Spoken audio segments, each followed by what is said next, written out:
కూడా. అలాగే మరొక విషయం, ప్రళయ దినాన దైవప్రవక్త ముహమ్మద్ సల్లల్లాహు అలైహి వసల్లంకు ప్రసాదించబడే సరస్సు గురించి కూడా ఈ హదీస్లో ప్రస్తావించడం జరిగింది. ఆయన తన అనుచర సముదాయానికి ఆ సరస్సు నీళ్లను త్రాపిస్తారు. ఒక్కసారి ఆ నీరు తాగిన తర్వాత ఇక వారికి దాహమే వేయదు. అయితే ధర్మంలో కొత్త కొత్త విషయాలను లేవలెత్తే వారికి మాత్రం అటువంటి భాగ్యం మాత్రం దక్కదు.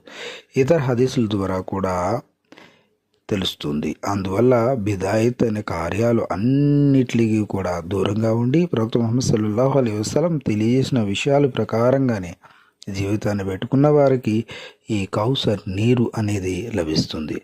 అల్లాహ్ సుబ్హానహు వ తఆలా మనందరికీ కూడా సరిగ్గా ఇస్లాంని అనుసరించే భాగ్యాన్ని ప్రసాదించుగాక.